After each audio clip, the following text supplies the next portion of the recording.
Senator Joyner, you're recognized for a question, thought, or comment. Thank you, Mr. Chair. You said that it would be easier and more predictable. The bill sponsor didn't say that. I'd like to know if she concurs with your assessment of what this process is going to be like.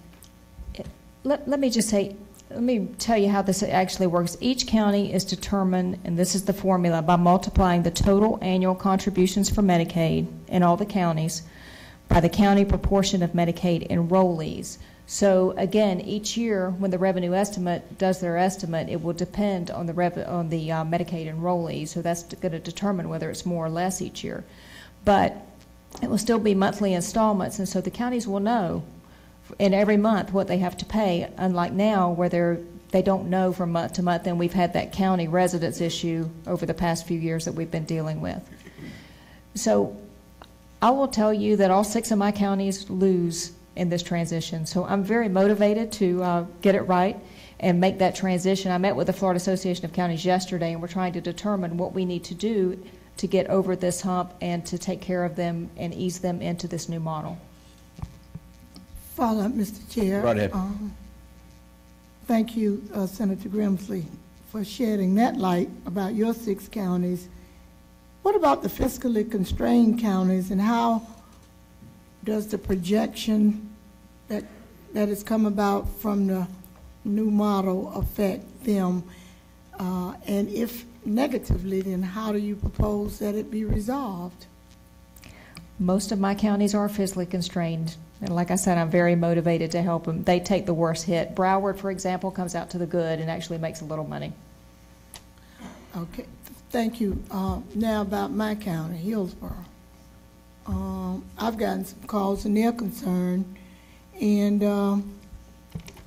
Senator Les Miller, who is now county commissioner, called.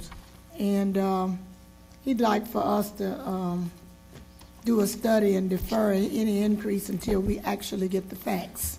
And I told him I would pass that along to you because they're very concerned about this model. And I want to know I really would like to have an explanation based on being able to explain to my constituents in elementary terms exactly what it is that is advantageous by going to this system and how the system works as opposed to what we formerly had. Because when folks hear that they are going to have to pay more, then they want to know why. And those are the calls that I'm getting. And I couldn't answer for them. Said you have to ask Senator Grimsley. So I passed the buck to you, and now I want you to clearly and cogently and succinctly explain how you arrived at this, considering that the unknowns with the DRG. I mean, that's the quandary that I'm in, and why I couldn't answer the question for the constituents. Well, we arrived at this is a starting point. This is the first draft of the bill, and we arrived at this point by our staff, the House staff, and the Agency of Healthcare Administration has been working on it over the summer, looking at other states and other models. And again, I'm okay with the formula, but in order to make this transition, it is creating a lot of angst for counties, as particularly the small fiscally constrained counties, and your county too, I might add. I think you take a 13% increase under the current model. And that's the challenge between this committee and the next committee, is to get to a place that eases them into this where they don't have to absorb that extra cost.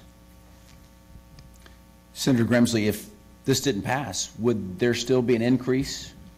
Am I not correct in saying that? I mean, just on the models that I've seen, if it didn't pass, there's still going to be an increase. Is that correct? Yes, sir. There would still be an increase, and if it doesn't pass, it gives us nothing to negotiate with the House.